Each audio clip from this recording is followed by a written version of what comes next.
Hey mama, how's it going? Usually I try really hard to make these episodes positive and full of encouragement. But I know that life is not all positive. There are hard things that come with pregnancies and with being a mom and with being married, with our journey through life. It's not all positive.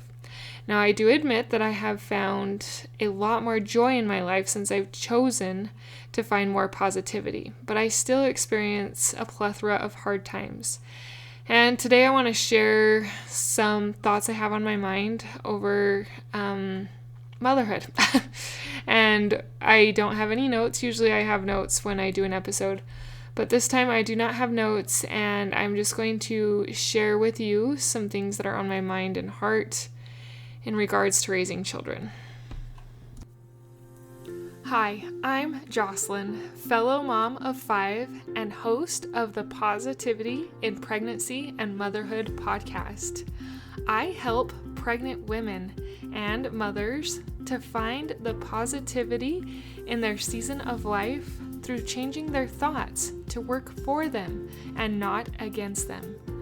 I help mothers find the small, doable steps in thought and action without making drastic changes to their everyday mom life. And I can help you. Let's find positivity during our pregnancies and in our motherhood together. Thanks for joining. As you raise your children, there are many ages and stages that they go through. Some of them are so fun and can be your favorite.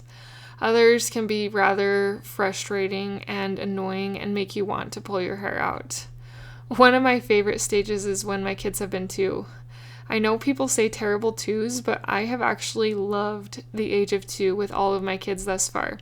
I still have my baby who's just barely turned 1, who has not turned 2 yet, but with all my other kids, I have loved age 2. It has been age 3 that I would call the terrible thirds or something, because after 2, they kind of are not as cute and helpful and more obstinate, sassy, and want things their way.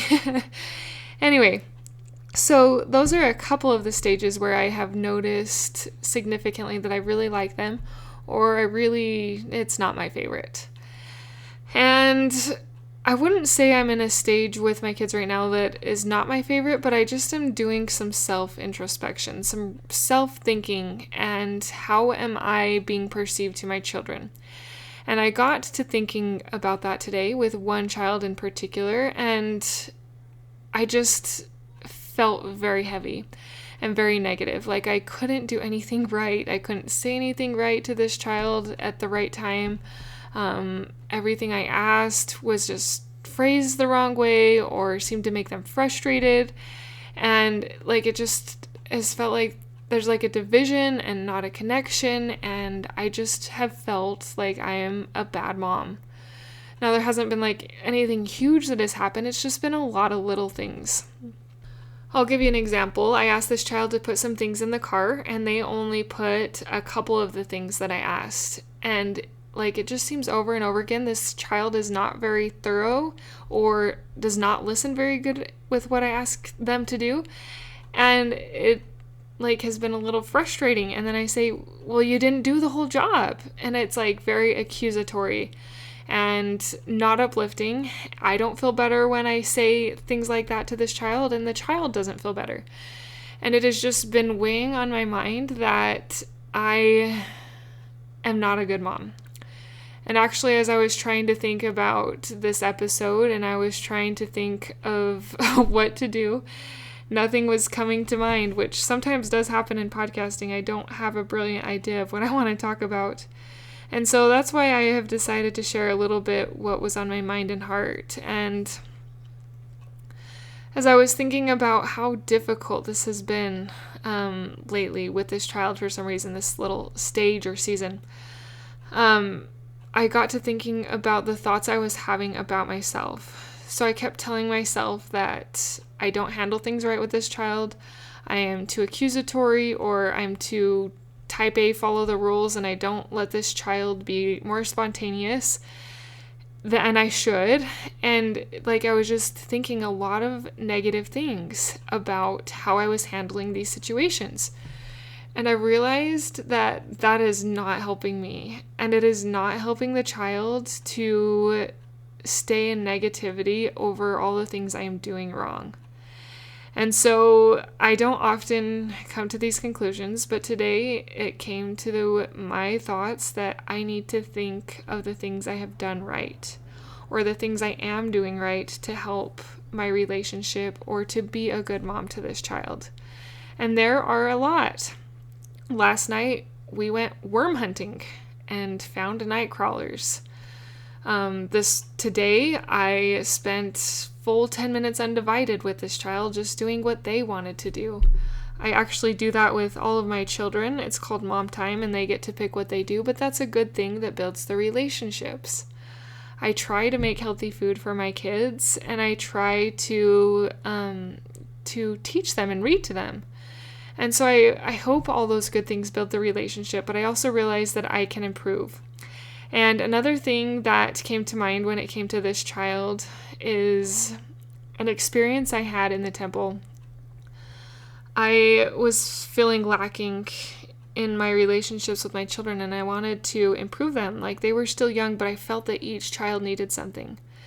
And this experience in the temple, as I was praying over my children in the celestial room, I was thinking about what each of them needed, and God gave it to me, a word that each of them needed. And this was a while back, so I don't specifically remember all the words that they needed, but I knew that each of my child needed me to act more in that way towards them. And I was thinking about how I had handled a few situations poorly and how I wanted to get better. The thought came to me, love. This child just needs your love. They don't need your criticism. They don't need your overbearing control. They need love. And so that's my encouragement to you. If you are at odds with one of your children, give them love. I am going to practice that this week with this child. And if I remember next week, I will try to give you an update on how it went, improvements, and things I did to help me to feel more love for this child. I know that as mothers, it is hard. Sometimes our children have polar opposite personalities as us, and it can be hard to see things their way. It can be hard to put yourself in their shoes. But I want you, and myself especially, to do just that. Put yourself in their shoes. Try to think about how they might think about their relationship with you based on how you respond or talk to them. And if it needs fixing, do your best to come up with some ways to fix it by showing love. Thank you for listening. We will chat again next week. Until next time. Thank you for being a part of the Positivity in Pregnancy and Motherhood podcast, for listening, for sharing, and most of all, for applying these tools into your own life to improve your own happiness so that you can find your own better thoughts and becoming the mother that you desire to be through taking small steps in thought and action to reach your goals. If you are a mother who has an inner desire to enjoy motherhood and pregnancy better, but you are having difficulty figuring it out, I can help you. Thanks for joining. Reach out, let's connect, and let's see you move forward in your motherhood. My name is Jocelyn, and I thank you for listening. Until next time.